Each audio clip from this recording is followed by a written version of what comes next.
This is the BBC. This podcast is supported by advertising outside the UK. Hello, I'm Ritula Shah. Thank you for downloading the World Tonight podcast on Monday the 11th of November. On the programme, Nigel Farage has pulled the Brexit Party out of contesting seats held by the Conservatives. We ask what the electoral impact of this about-turn might be and who might benefit. Also, Evo Morales has resigned as president of Bolivia after weeks of protests. We speak to a supporter who believes Mr Morales has been unfairly pushed out of office. And we hear about the work of James Le Mesurier, who was found dead in Turkey today. A co-founder of the White Helmet Volunteers in Syria, we hear about the pressures he faced in that role. Changing your mind, it's something politicians are discouraged from doing, the infamous U-turn. But today, Nigel Farage appeared to do just that. He abandoned plans to take on the Conservatives in 317 seats they won at the last election. But the Brexit Party will stand elsewhere. Speaking at a rally in Durham tonight, Mr Farage defended his change of heart. If it wasn't for us and the threat of us, I don't think Boris would have said those things last night. I don't believe there would have been this change of direction. So what we've decided to do today is to concentrate our fire, to concentrate our fight on the Labour Party and the Remainer parties. Peter Udale was the Brexit Party's candidate in the Cotswolds before stepping aside at the end of last week. He's not happy about today's move. I think they should really focus on those Labour Leave seats where the Tories have no chance and people are tribally never going to vote for the Conservatives. You could run 40 to 50 and really focus on those areas. That has the potential to deliver some Brexit Party MPs and some influence in Parliament. I think the strategy at the moment has the risk of delivering no Brexit MPs and potentially still delivering a hung Parliament. Nigel Farage also said that he believed Boris Johnson had shifted his approach to Brexit by promising not to extend the transition period beyond December 2020 and by moving towards a trade deal and more divergence from EU rules. For his part, Boris Johnson had refused to contemplate any kind of accommodation with the Brexit Party, so he broadly welcomed today's plan. I'm glad that there is a recognition that there's only one way to get Brexit done, and that is to vote for the Conservatives. And we have a fantastic plan for this country. We're spending much more on health, on education, investing in police. But all that would be so much more easier if we could get Brexit over the line. But the SNP leader Nicola Sturgeon said Nigel Farage's move was damaging. Today's announcement really proves beyond any doubt that Boris Johnson and Nigel Farage are joined at the hip. Any form of Brexit that is acceptable to Nigel Farage is going to be deeply damaging to Scotland. And I suspect there are many traditional Tory voters in Scotland and across the UK that are appalled to find that their party has effectively become the Brexit party. If you vote Tory, you get the Brexit party in its view of the world. And the Lib Dems Foreign Affairs spokesman Shukra Amuna said the Brexit Party's move showed how the Tories have changed their identity. The transformation of the Conservative Party from being a one-nation centre-right party to a populist right-wing nationalist party is complete with this pact they now have with the Brexit Party. So how much does this change improve the Conservative Party's chances? Well, the Brexit Party is only standing aside in the seats the Conservatives already hold. And in order to win a majority, the Tories need to make gains. And they're hoping to do that in Leave areas. Many of these are in the Midlands and the North, seats which are traditionally held by Labour, seats which will be contested by the Brexit Party. Well, to get a sense of what today's unilateral pact may mean, let's hear from Martin Oates. He's the political editor for BBC South West, and Tony Rowe is his counterpart in the East Midlands. Tony Rowe, first of all, then, what does this mean for this strategy we keep being told about, that the Conservatives need to make a breakthrough in those Labour-held seats in the Midlands and the North? Well, if you go back to the last election, they actually did make two gains in former mining areas in Mansfield and North East Derbyshire. And that's because when the UKIP vote collapsed there, people actually voted Conservative. And in Mansfield, the first time they'd ever had a Conservative MP, and the first time since the 1920s in North East Derbyshire. So the fact that the Brexit Party won't be putting up candidates in those two seats can only help the Conservatives there. But it won't help the Conservatives in places like Bolsover, also a target, because they're standing there, and that's a Conservative target, and it's a small majority, and the Conservatives had been hoping to win it. So on balance, would it be more helpful for the Conservatives if the Brexit Party stood aside in Labour-held marginals as opposed to Tory-held ones? Well, I think the Conservatives will say that, won't they? And but certainly it's going to make a difference. If you look at seats like Conservative seats like Broxtowe, where the Conservative there, Anna Soubry, left the party, there's only a Conservative majority of 800 odd. So for the Brexit Party not to be standing there, that is going to make a difference, and it is going to help the Conservatives, who are in a fight there with both Anna Soubry and with the Labour Party. Martin, what about your patch? The South West, Brexit supporting, lots of Tory-held Lib Dem targets.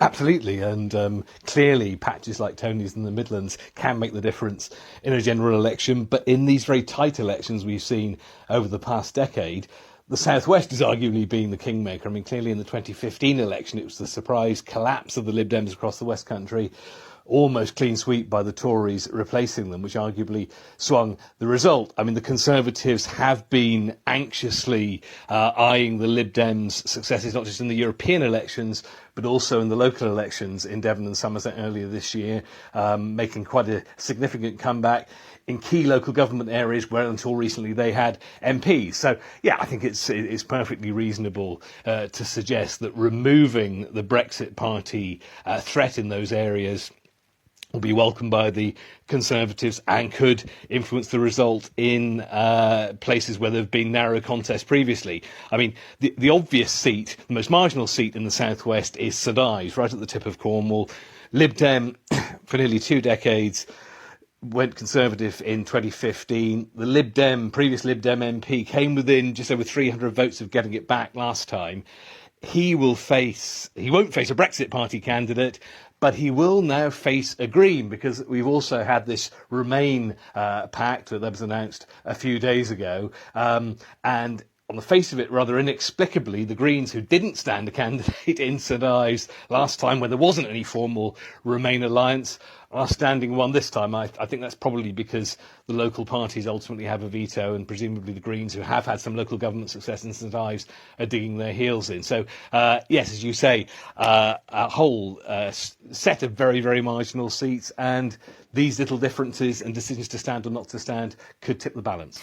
And Tony Rowe, in the Midlands and possibly in the North, is there a possibility that potential Labour voters might be put off voting for the Brexit Party, if they are so inclined, because perhaps now the Brexit Party becomes much more closely associated with the Conservative Party?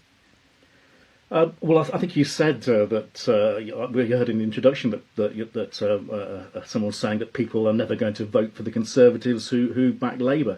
I'm not sure that's the case, I think speaking to people so far in this campaign, a lot of people don't know who they're going to vote for, and they've still got to make their minds up there. And I think these party divisions, I think they're actually disappearing, they're dissolving away, and people are inclined to vote for any party now, I think, and they just need their minds making up for them by the politicians saying the right thing over whether it be Brexit or whether it be the National Health Service. And I do think it's not as rigidly party-based as it used to be. A lot of people I've spoken to, I think more people I've spoken to on the streets in this campaign, have said they don't know yet which way they're going to vote. Is that your experience, Martin? Absolutely, and I mean the great anomaly in the West Country and in Cornwall, notably, is that it's an area it's always been accepted for decades. It's pretty Eurosceptic. Fishing is obviously a very prominent industry, and yet for decades that didn't stop people electing Liberal Democrat MPs with huge majorities. Now, is there stance on Brexit going to trump everything else, despite what happened in the local elections? It's very unclear, I think, really, as to whether it will be a Brexit election or a domestic one. Martin Oates, Tony Rowe, I'm sure we'll come back to you in the weeks ahead. Thank you both very much. Well, Patrick O'Flynn worked with Nigel Farage as UKIP's Director of Communications and was formerly the party's MEP for the East of England. He quit in 2018, about the same time as Nigel Farage. Unlike Mr Farage, who went on to form the Brexit Party, Patrick O'Flynn joined the Social Democratic Party and he's currently chairman of their London branch, and he's on the line now. Good evening. Good evening, Rittler. Patrick O'Flynn, does this make sense to you, the decision that Nigel Farage has made today? To an extent, it makes sense. I likened personally the plan to have 600 candidates as a political equivalent of the charge of the Light Brigade. And I think you saw the Brexit Party ratings were getting squeezed. So what's happened today, I think, helps the Conservatives in two ways. You've already heard one of your correspondents say in the southwest, it probably blunts the Liberal Democrat challenge. Don't forget, in Scotland, I think it means more Conservative sitting MPs will get back in the face of the SNP challenge. But more widely, I think it's the mood music it gives out. Nigel Farage finally admitting that Boris Johnson's approach and deal could be the way to a viable Brexit. So I actually would expect more movement from Nigel between now and the close of nominations on Thursday, because I don't think it's really credible to put up 300 candidates when you've kind of said that the Conservative approach could lead to a viable Brexit. So where would he give up? Where would he give up? Well, I think in many places, having told Leave voters the Conservative path could lead to a viable Brexit, those Leave voters will look at the Conservative candidate and the Brexit candidate and decide which one is more likely to win. And in most of those places, they're going to opt for the Conservative candidate. So my suggestion, for what it's worth, to Nigel and the Brexit Party is that they should seek to fight fewer seats, but try and develop some USPs for supporting them. And I would suggest they concentrate on coastal seats and coalfield seats, both of which have strong historic grudges, if I can put it that way, against the Conservative Party. They may or may not listen to that advice, but from your perspective, hasn't this rather taken the wind out of the sails of the Brexit Party? It is an enormous climb down.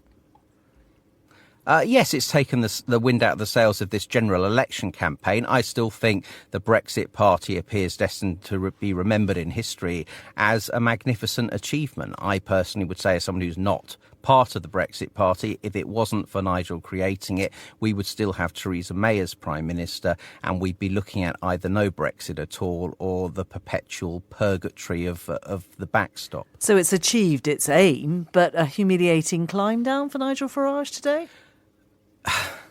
Well, you know, politics these days is full of leaders doing U-turns. Corbyn promised to respect the referendum. Boris promised to get us out on October the 31st. I think at one point even Joe Swinson and the Lib Dems, you know, under the direction of the late Paddy Ashdown, were saying, yes, we must recognise the democratic verdict for the people. So we live in an era where politicians, leaders make pledges and then rip them up and move on to the next thing. But I think looking at it in the round, the Brexit Party is still on course to contribute to Britain leaving the European Union in a memorable way. And so I think the Brexit movement in general is in a stronger position almost than it's been since the day after the referendum now. Patrick O'Flynn, thank you very much.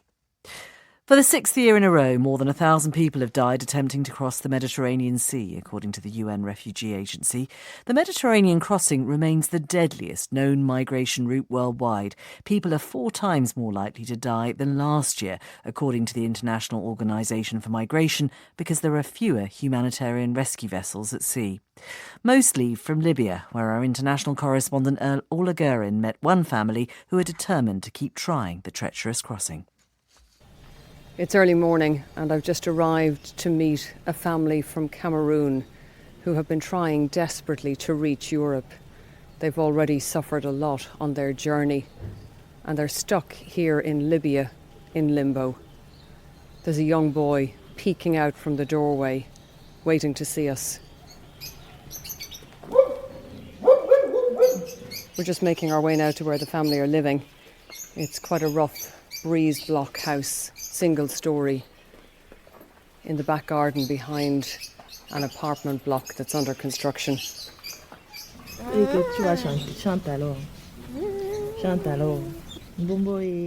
Sitting on a bench, I find Danielle and Debe cradling her little niece Khadija. She's 14 months old and wearing a white dress. Her brother, Renaud, who's 11, sits alongside. Their mother, Delphine, gave her all, trying to get them to Europe. After 2 days on a smuggler's boat, she and the children were caught and taken to a detention centre, where she died in agony.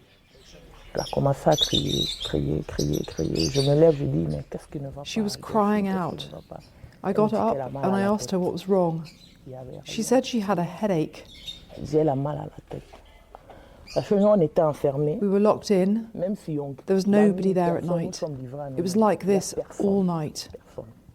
She was dying in front of me. I shook her, but she was gone. They came and took her, and I don't even know where she was buried. This is Delphine, 1 week before she died. This is the last memory for Delphine. When we look this picture, we try to remember Delphine, and may she rest in peace. That's Delphine's nephew, Chua Perry-Claire. He says she was the driving force behind the family's attempt to escape the poverty of Cameroon and reach Europe. They've already tried twice and plan to try again. She gave the idea to get out, to go and find money. She told that, no, don't be afraid. Let's go, let's go, let's go. She gave you strength? Yes.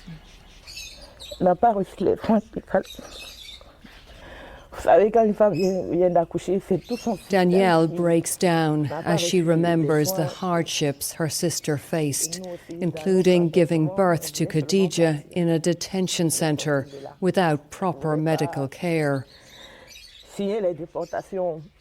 And she tells me their long journey with the people traffickers was a journey through hell. The rapes would happen like this. They would demand that we take our clothes off in front of the men and the boys. They would take us and do what they wanted with us. The men were beaten, really beaten, if they did not do what they were told. There was one strong guy, we really thought he might be the one to break out of the prison. They took a machete and they cut his ligaments, so he couldn't move. In the end, he died. Sitting listening to all this is Renaud, who's skinny and sombre and says his favourite subject is mathematics. His mother's dream was that he would be a footballer in Europe. He dreams of escaping Libya and the mistreatment faced by migrants. Every time they shot gun, every time they beat people, every time they insult people, my God, my God. When did you last go to school? 2 years like this, I didn't go to school.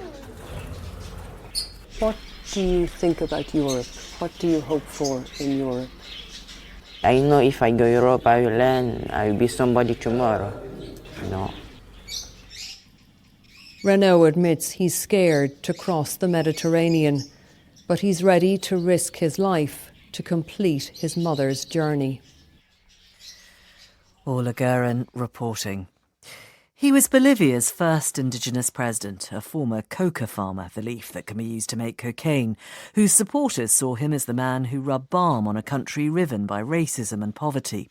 But now, after weeks of violent protest, Evo Morales has resigned, and he's urged his supporters to resist what he called the dark powers who he said had forced him to stand down. In his resignation letter sent to Congress, Mr Morales said he'd been the victim of a coup staged by the opposition with the support of the police. He expressed regret for the violence of the last few days and made an appeal for peace. Well, Carlos Mesa is an opposition leader. He rejected the idea there'd been a coup. He said Mr Morales wasn't forced out by the military, but by the people of Bolivia themselves. It's a lie, because the President Morales resigned because the Bolivian people in a pacific and democratic resistance work in the streets in peace and in democratic spirit to resist the immense and giant fraud against the Bolivian people. And we're hearing tonight that Mexico has granted asylum to Mr. Morales, but tensions remain high in Bolivia. And protesters haven't left the streets despite Mr. Morales' departure from office. He'd been in power for more than 13 years. He was praised for fighting poverty and improving Bolivia's economy, but drew controversy by defying constitutional term limits to run for a fourth term in October's election, which is alleged to have been rife with irregularities. He resigned after the Organisation of American States issued a report saying there'd been fraud in last month's disputed election, and it's still not clear who'll take over now. The OAS is holding a meeting to discuss the situation in Bolivia in Washington tomorrow. Well, our correspondent Katie Watson is in the Bolivian capital, La Paz, and she joins me now. Katie, are people still out on the streets tonight? Certainly, I can hear the noises of firecrackers and sounds like gunshots too from very close to the centre of La Paz. I was out there earlier and there were people out. It felt quieter. In fact, very early on this morning, nobody was on the streets. It was absolutely dead. People concerned because of what the violence that had happened overnight. But I mean, people are coming out to the streets saying they're still here for democracy, that they want to see an interim president be elected, and of course they want new elections, and that's still a bit of a power vacuum here in Bolivia, and of course with that brings a lot of uncertainty.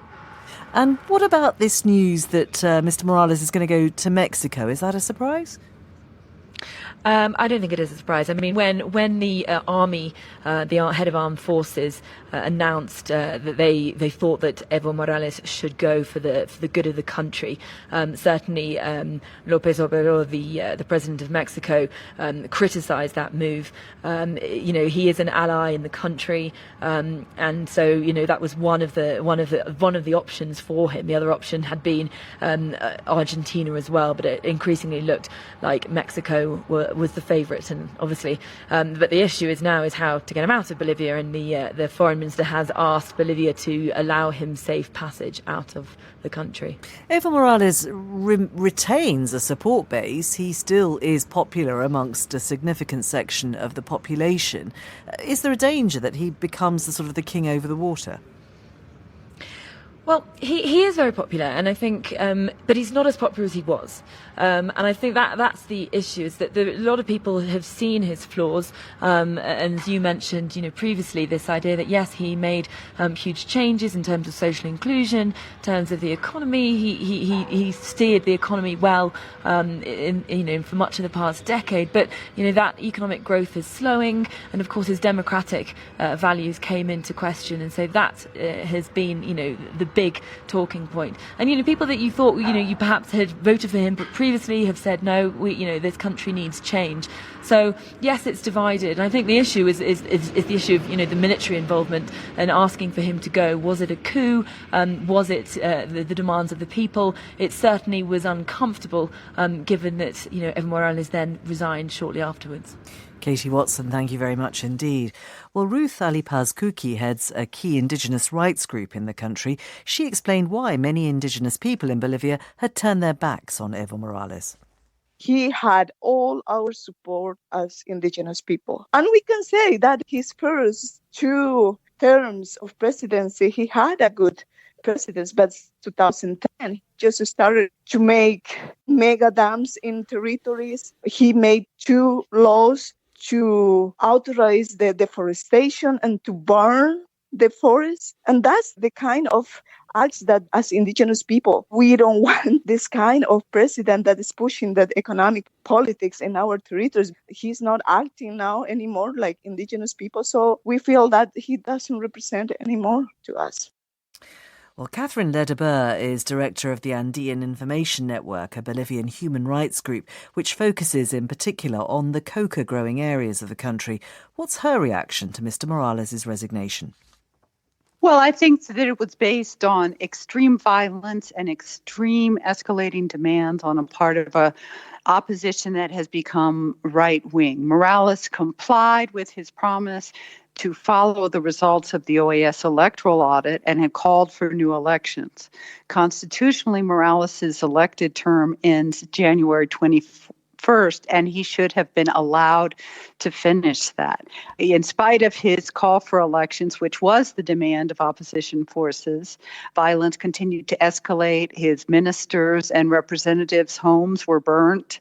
Their relatives were beaten. It was a great deal of pressure to force him to step down. It's illegal, it's unconstitutional, and it was very violent. You may be literally right, but the sort of grievances that those people on the street have against Evo Morales have built up over years, haven't they? They go back to the referendum that he held on whether or not he could overrun constitutional limits and so on. People believe that he had become a man who no longer obeyed the rules. Well, I think there are two things that are important. First, Bolivian society is very divided on the point of view of Morales. You have violent protesters on the street. You had the voices of Morales supporters, community radios, social organizations, union headquarters sacked and burned. So it's not that this was an overwhelming citizen push. This was a violent sector of the opposition with some popular support that pushed him out. It's also important to note that opposition to Morales, if they are citing Morales, their claims that Morales didn't comply with laws, violating the Constitution, violating Bolivian legal limits, and violating accords with the international community are not justified in any case. But while he's clearly a man who has a support base, do you recognise the fact that some of those who supported him were now disillusioned?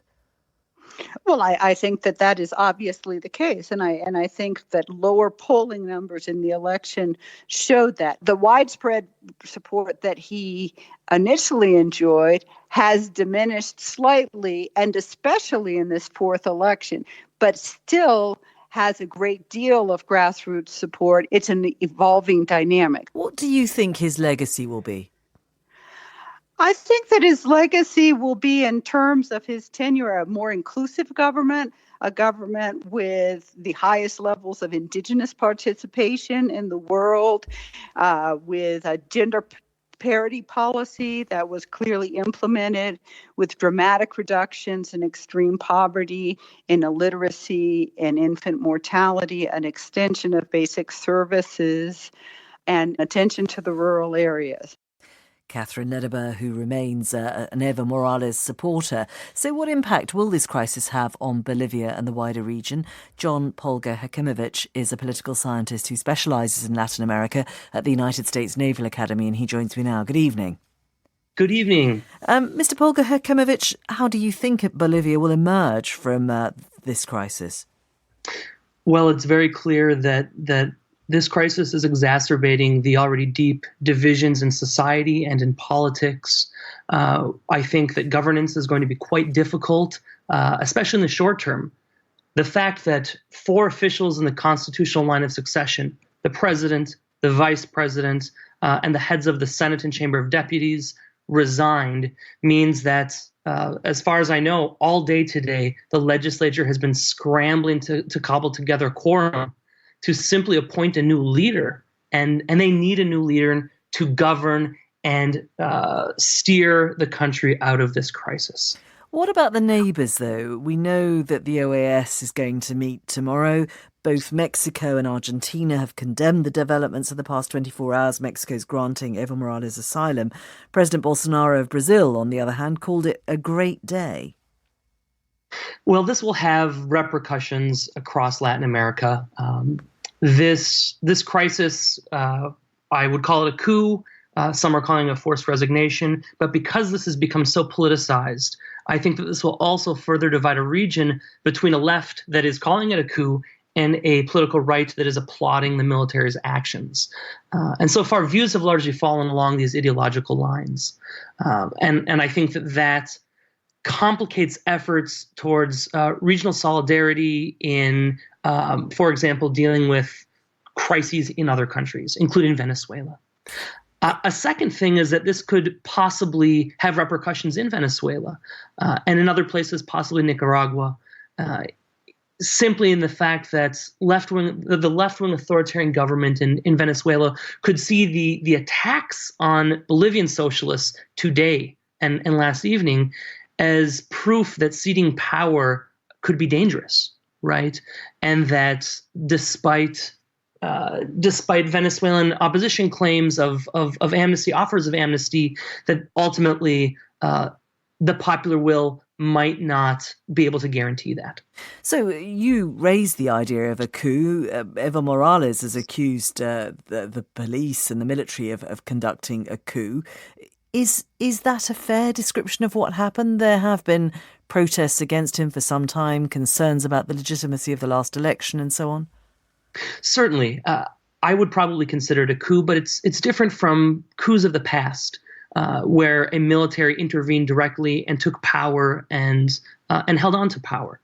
Obviously, in this scenario, the military was making a quote-unquote suggestion, a strongly worded suggestion, and in doing so is acting as an arbiter to remove the president, but not stepping into that power vacuum and instead helping to pass along power, hopefully, to a civilian successor. So it's a coup, but a different type of coup. Well, interesting that Washington, there were mixed messages from there too. President Trump hailed the resignation of President Morales as a sign to illegitimate regimes and praised the role of the country's military, whereas State Department officials seem to be sort of trying to calm everything down, rejecting accusations that the Bolivian military staged a coup, calling it a false narrative. I mean, two very different angles there. Certainly, I think that the Trump administration has the perspective of a group of politicians with a clear self-interest in a right-of-center successor to Morales. The Trump administration and the Morales government were at odds ideologically, and is consistent kind of with public declarations from the Trump administration.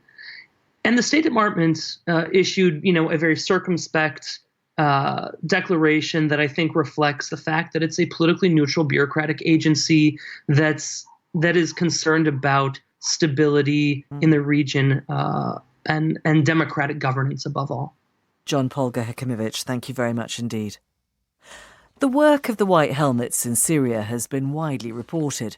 Volunteers who helped to rescue civilians caught up in attacks in opposition-controlled areas of the country.